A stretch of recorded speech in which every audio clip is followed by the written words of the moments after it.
Olá a todos vocês que têm nos acompanhado na nossa série de mensagens semelhantes a ti.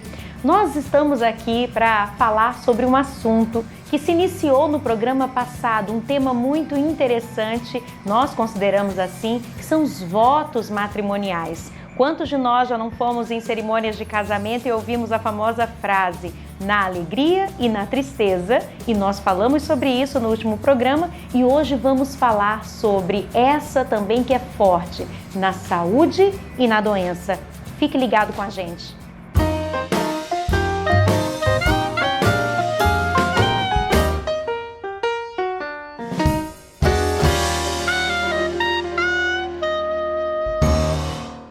Gente, vale a pena a gente frisar aqui, né, que dias de adversidade existem. Quando a gente fala assim, né, na alegria, na tristeza, na saúde, na doença, já tem gente que começa, é isso, pastor, tá amarrado em nome de Jesus, que você atrai, não sei mais o que, pelo amor de Deus, né? Nós não escute isso, não assista o programa de hoje com essa cabeça. Gente, é um pedido que eu estou fazendo a você, porque tão certo como vive o Senhor, enquanto nós vivemos nesse planeta, Cristo diz que nós teríamos aflição.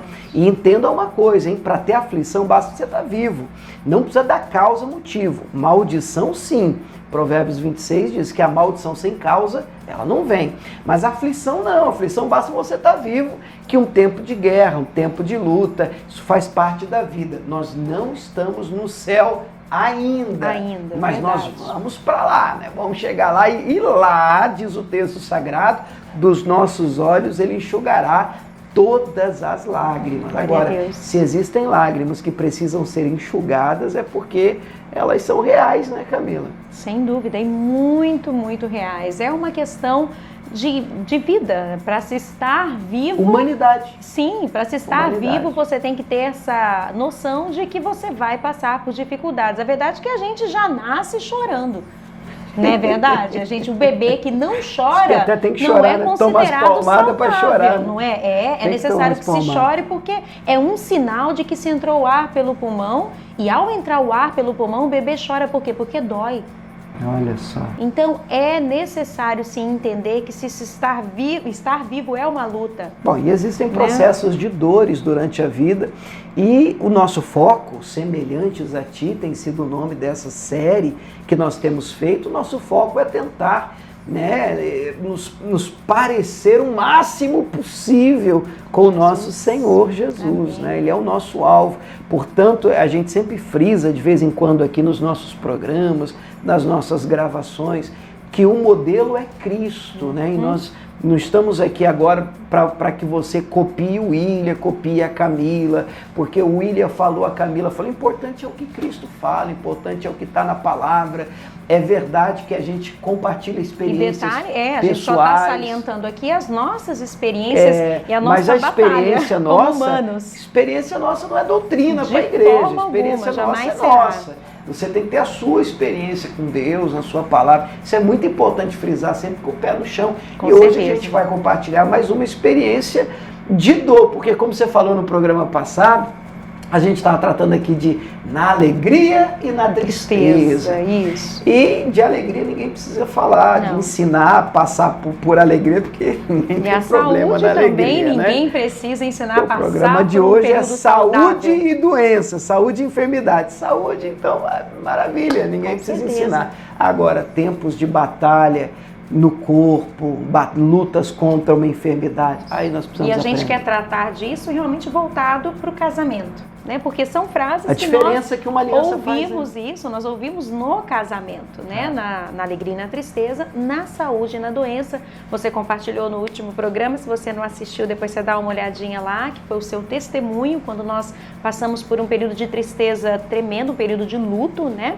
E agora a gente quer compartilhar o que nós passamos como experiência na questão da doença. Essa investida contra a sua saúde. Sim, que foi algo que aí eu passei e aí ele precisou, e aí depois você pode compartilhar também como, né, você lidou com esse período, mas eu vou compartilhar um pouquinho com você o meu testemunho. Em 2018, perdão, eu vim para o Brasil, né, pela primeira vez, depois de... Estávamos morando e pastoreando fora do país, né? Isso, no país, e nós ficamos 4 anos ali, por processos burocráticos, eu tive que esperar sair toda a documentação para que eu pudesse vir ver a minha família. Nesse período, meu pai e minha mãe sempre iam lá, né, nos visitaram várias vezes, mas eu estava toda feliz porque eu ia vir para minha terra e a gente dá muito valor à nossa pátria quando a gente sai dela, pelo menos para mim foi assim. E no momento em que eu cheguei, eu deixei para fazer os meus exames aqui, como lá era outro país, outra língua, eu estava aprendendo. Exames de rotina, né? Exames de rotina, na minha cabeça, né, vou, como toda mulher, né, a ginecologista fazer tal, todos os exames normais. E a ginecologista, que já é uma ginecologista da nossa família, que já nos atende há um tempo, ela chegou para mim e falou assim: Camila, você já fez um ultrassom de tireoide? Eu falei, não, geralmente, né, os médicos só apalpam para ver se há alguma deformidade ou fazem o de sangue para ver a contagem hormonal, e sempre foi tranquilo. Inclusive, quando eu fiz o exame de sangue, eu mostrei para ela, tudo tranquilo, as taxas hormonais, né? Para quem conhece, é o tal do TSH e o T4. Mas, chegando ali, ela falou assim, olha, mas eu gostaria que você fizesse o ultrassom da tireoide. Eu não sei porquê, mas queria que você fizesse. E eu achei muito interessante, porque ela falou assim, os médicos vão até rir, porque você, na época eu estava com 34 anos, ela falou, você é muito nova, não tem histórico de problemas tireoidianos. E eu fui fazer, eu falei, não tem problema, eu faço. Ao fazer, foi diagnosticado um nódulo no meu lado direito da tireoide. E naquele momento ele veio até um susto, porque a médica do ultrassom, ela chegou para mim e falou assim, olha, o nódulo é grande, ele provavelmente é maligno e você precisa fazer a cirurgia para retirá-lo. No mínimo, você já tem que fazer o mais rápido possível uma punção. E eu saí assim, atordoada de dentro daquele laboratório. E na época você tinha ficado, eu só tinha vindo com os meninos, você ficou em Pompano Beach, né, onde a gente morava antes, nos Estados Unidos. E quando eu liguei, falei, olha, foi diagnosticado e tal, eu lembro que você falou, não, vamos orar. E naquele momento, exato, eu acho que a primeira coisa que nós, que conhecemos o Senhor e o poder da sua palavra, a gente precisa recorrer a Deus. Eu me lembrei muito da história do rei Asa, né? Que procurou aos médicos, o erro dele não foi procurar os médicos, mas ele colocou a sua confiança nos médicos. Em primeiro lugar, ao invés de buscar ao Senhor em primeiro. Exatamente. Tá, então não tem nada a ver, eu dou glória a Deus pelos médicos e por essa médica especificamente, né? E naquele momento nós entramos numa batalha de oração. E foi um período angustiante? Foi, porque uma coisa é você aconselhar alguém com câncer, outra coisa é você ter o diagnóstico de câncer. Então, naquele momento, começou-se a nossa batalha, a minha batalha interna em vários sentidos. Porque, como o pastor no outro vídeo, você precisa assistir para você também pegar a lição ali que ele falou sobre as lições que o Espírito Santo ensinou para ele, sobre os questionamentos, e é natural que a gente questione. O que não é natural é que nós venhamos a apostar da fé, né? A descrer da bondade de Deus e da misericórdia e do poder dele. E nós começamos a clamar, nossa liderança ficou ciente, também começou a orar conosco e por nós também. E foi uma batalha mais ou menos de 1 ano até que eu fizesse todos os procedimentos de punção, para saber se era maligno ou benigno. Todos os exames davam indeterminado. Até que chegamos à conclusão, no segundo ultrassom, onde o nódulo havia crescido um pouco, e nós decidimos em oração. E um dia eu estava clamando a Deus e senti fortemente que era o momento de eu ir para a cirurgia. E isso eu fiz lá nos Estados Unidos, porque o meu plano de saúde era de lá. E Deus nos abençoou de uma maneira a tratar conosco, nos colocando médicos que foram capazes ali, pacientes, porque nós estávamos aprendendo a língua também, né? E o falar uma linguagem médica não era fácil, mas foi um processo aonde nós nos alinhamos ao coração de Deus naquele momento.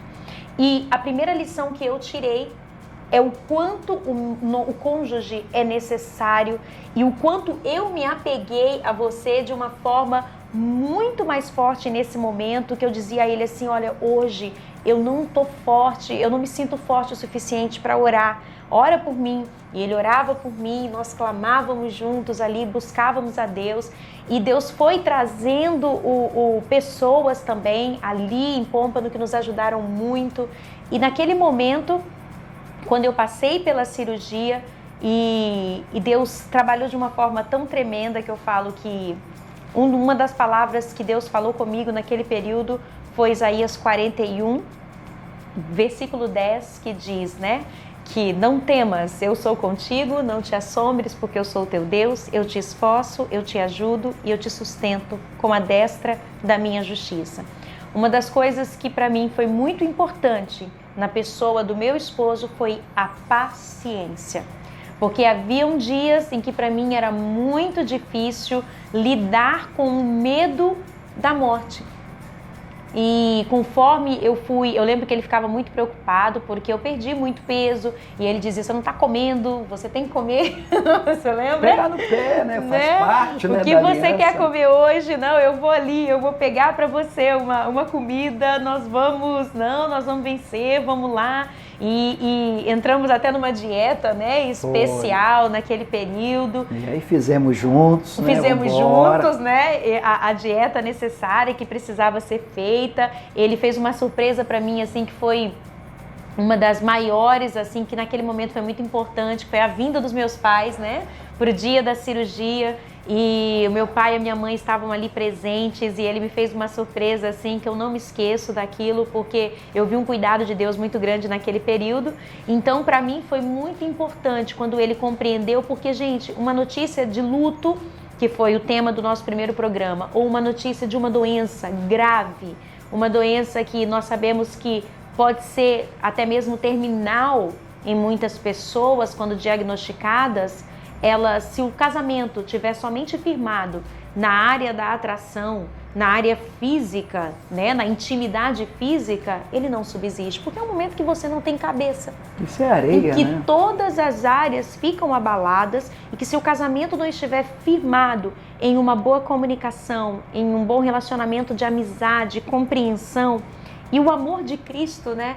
Porque se esse amor realmente que Deus manda o esposo ter pela esposa, de amar ela como Cristo amou a igreja e se entregar, porque havia noites em que ele também não dormia, em que eu estava agitada, estava angustiada, em que ele teve que abraçar um pouco os nossos filhos naquele momento, em que eu estava passando com as minhas conversas com Deus, os momentos em que também eu estive à beira quase de uma depressão por conta do meu medo, das minhas angústias, estando longe de todos da minha família.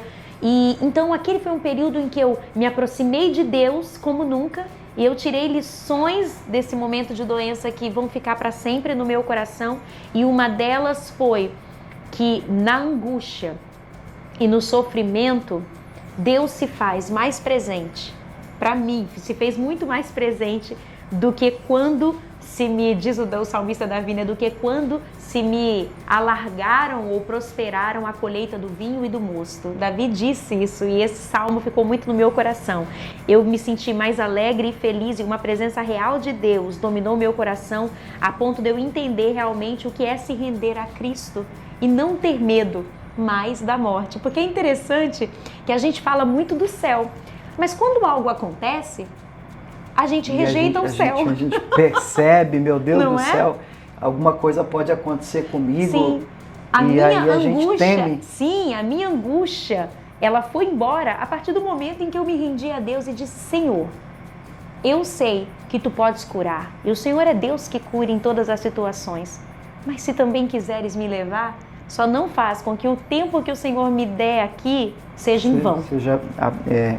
Que forte isso, né? Sim, entendeu? E engraçado, meu amor, que até das minhas...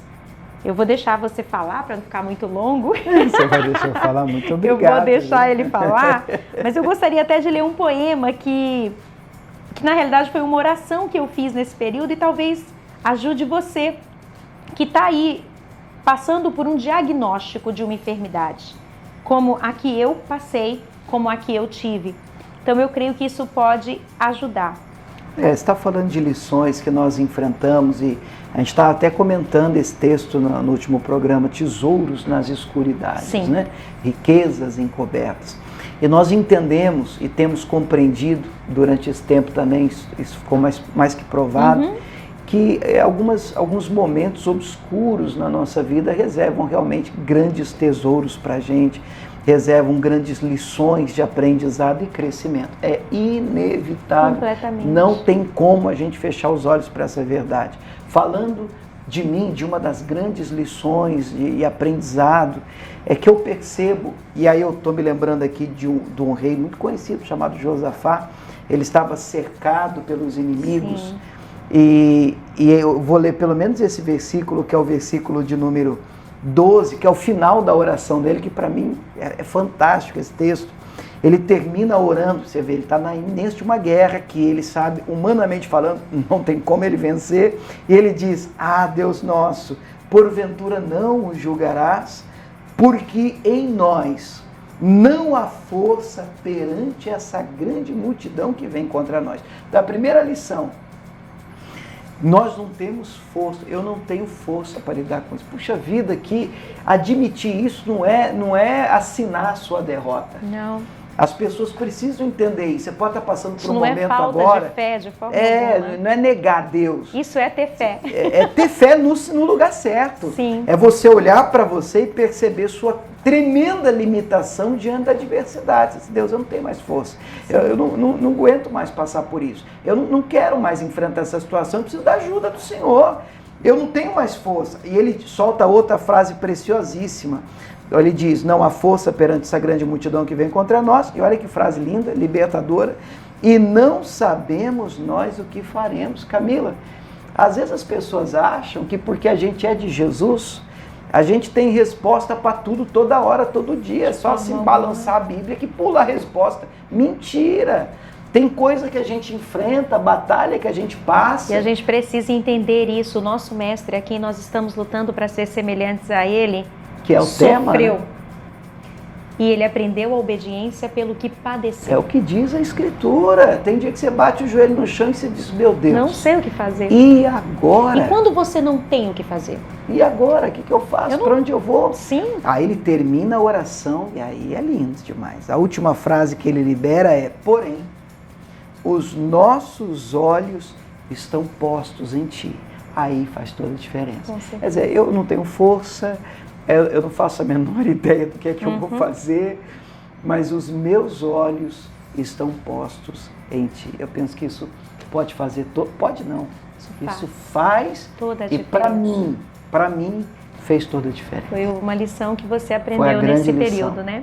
E eu quero realmente dizer para você que toda a adversidade, a Bíblia diz lá em Tiago que nós devemos nos alegrar quando passarmos por tribulações. A tribulação, ela é muito momentânea.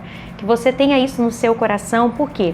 Porque eu posso estar falando com alguém aqui agora que está passando por um diagnóstico como o que eu passei, que foi câncer, era um câncer maligno, que foi retirado, mas que, como todo procedimento, a gente precisa ser acompanhado durante 5 anos. E é interessante você guardar no seu coração, e importante, é guardar a sua fé. A fé em Deus. Se render por completo a Ele, crendo que aquele que lhe prometeu é poderoso para cumprir e fazer o que Ele quer fazer. E a vontade dEle é boa, perfeita e agradável. E uma das orações que eu fiz, que Deus foi confortando o meu coração nesse período em que eu sei que eu ainda tenho que enfrentar exames, ultrassons e vários outros procedimentos, né, de acordo com os médicos, foi essa oração que nasceu no meu coração com sinceridade ao Pai. E eu escrevi a Ele dizendo: Pai, a rotina de exames é desgastante, pois o medo tende a me cercar e a voz de esperança quer em mim calar. Será que tenho algo errado? Será esse o destino que o Senhor tem me reservado? Sonhos que ainda não consigo sonhar, desejos de vitórias que insistem em não ficar. Ó meu Deus, ajuda-me a perseverar. Os ultrassons preciso encarar, as salas geladas dos consultórios enfrentar. mas em meio ao caos dos meus sentimentos humanos, eu continuo a remar. No meio de muitas lágrimas, parece que vou afogar, mas grito, socorre-me, Pai, e tu vens me buscar. Agitado, o Senhor me leva para o barco, que ainda continua agitado, mas agora posso em teu peito reclinar.